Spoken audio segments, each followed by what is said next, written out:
Hello everyone. Let's start today's letters to editor. Basically आजच्या letters to editor मध्ये जो issue आपण बघतो तो इश्यू आहे आपले माननीय पंतप्रधान नरेंद्र मोदी यांनी जे सांगितलं आहे की तुम्ही fuel, gold, silver, foreign travel, ट्रिपवर खर्च करणारे पैसे कट करा. आता या ठिकाणी आपल्याला पॉलिटिकल अँगल न घेता की आपल्याला हे चेक करायचं की पंतप्रधान असं का म्हणलेले आहेत. We are going to prepare for civil services. आपण काय पॉलिटिकल कार्यकर्ते नाही आहोत किंवा आपल्याला काहीतरी पॉलिटिकल अँगल सर्च करत नाही बसायचं. यामागचं रिझन आपल्याला अंडरस्टँड करायचंय from the perspective of polity as well as from the perspective of economy.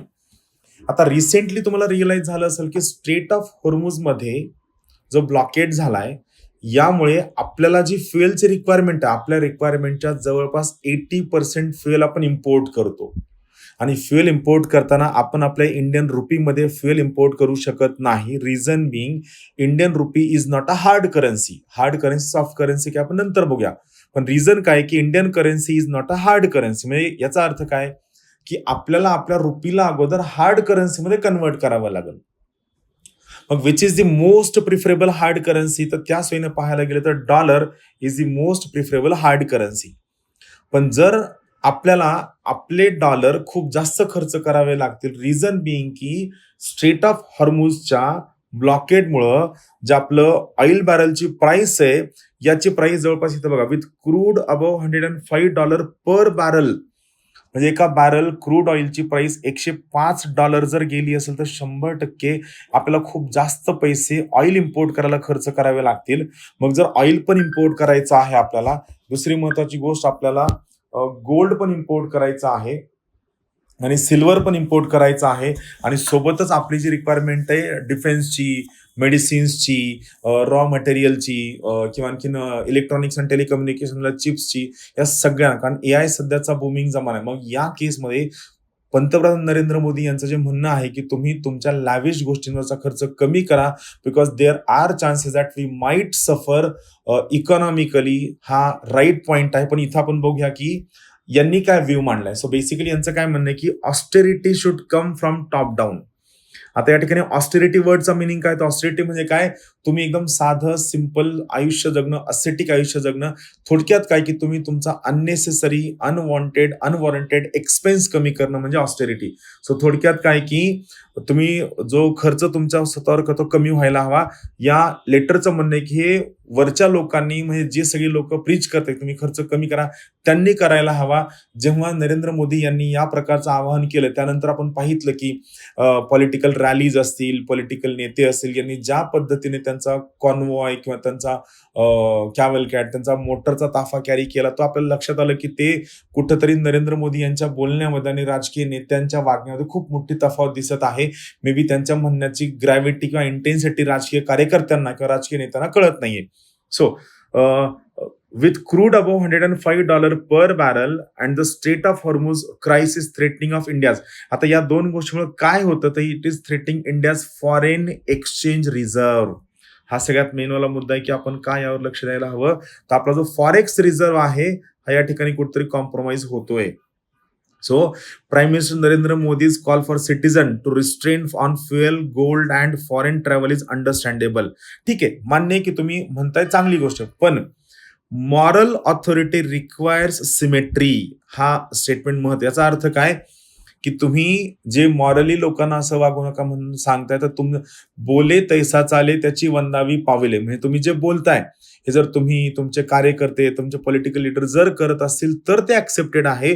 पण तुम्ही बोलताय आणि तुमचं किंवा सगळ्या पॉलिटिकल पार्टीचे कार्यकर्ते जर असं करत नसतील then there is no symmetry. Asking ordinary Indian to cut travel and consumption rings hollow when the ruling establishment continues lavish official travel and high energy political event and when the call came only after Asaha. म्हणजे काय की तुम्ही सांगताय तुमचेच कार्यकर्ते चुकीचं वागतायत आणि दुसरी गोष्ट काय की तुम्ही आत्ता का सांगताय, असेंब्ली इलेक्शन संपल्यानंतर तुम्ही का सांगताय, याच्या अगोदर का नाही सांगितलं, म्हणजे तुम्ही कॅम्पेनिंग मध्ये असं का नाही सांगितलं. सो हा एक पर्टिक्युलर व्ह्यू आहे ज्यांचं म्हणणं आहे की जर तुम्हाला काही गोष्टी मॉरली, इथिकली लोकांना सांगायच्यात तर अगोदर ते तुम्ही करायला हवं, मग तुम्ही बाकी लोकांना सांगायला हवं. आता सेकंड वाले लेटर आहे role of the governor.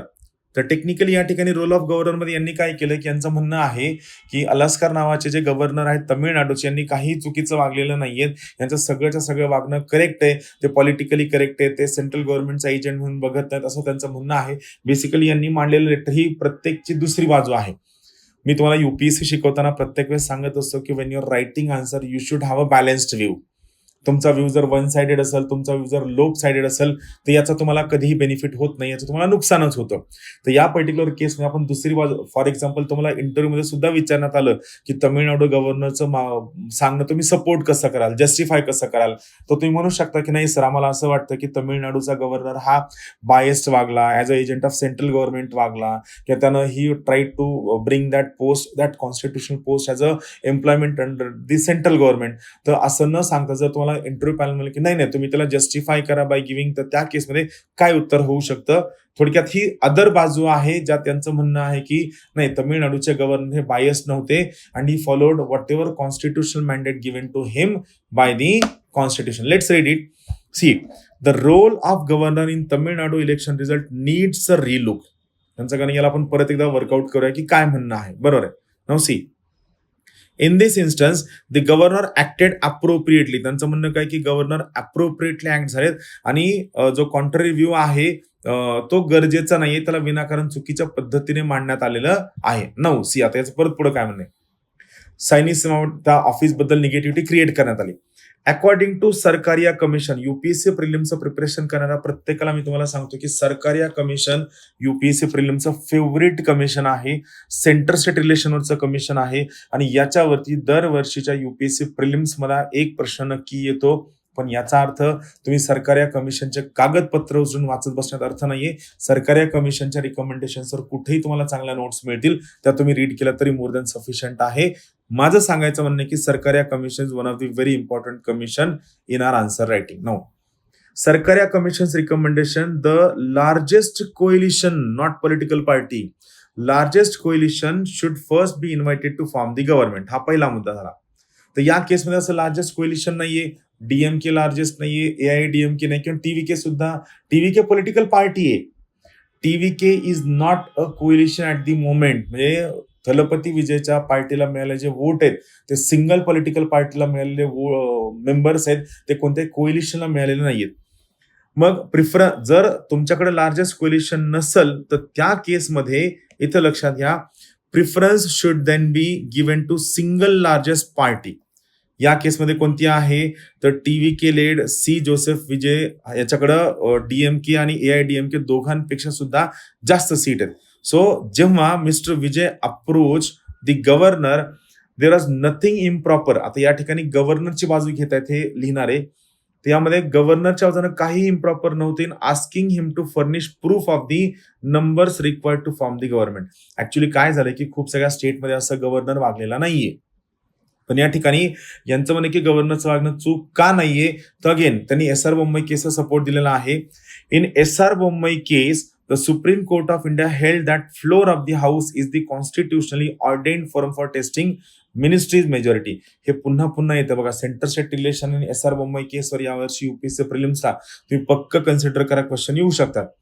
However आता यांचं काय म्हणणं की SR बोम्मई केस जरी असं म्हणली असली, हावेवर दिस डज नॉट प्रिक्ल्यूड म्हणजे काय, या ठिकाणी प्रिव्हेंट म्हणजे ही पर्टिक्युलर गोष्ट गव्हर्नरला प्रिव्हेंट करत नाही.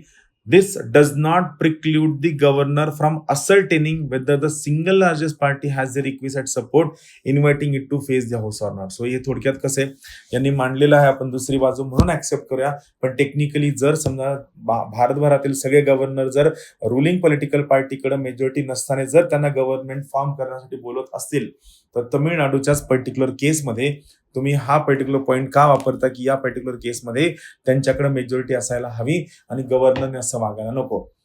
या पर्टिक्युलर केसमध्ये 4 महत्वाच्या फॅक्ट्स मला तुम्हाला सांगायचं. पहिली महत्वाची फॅक्ट आहे 7th अमेंडमेंट ऍक्ट 1956. या अमेंडमेंट ऍक्ट नुसार same person can act as a governor for 2 or more than 2 states.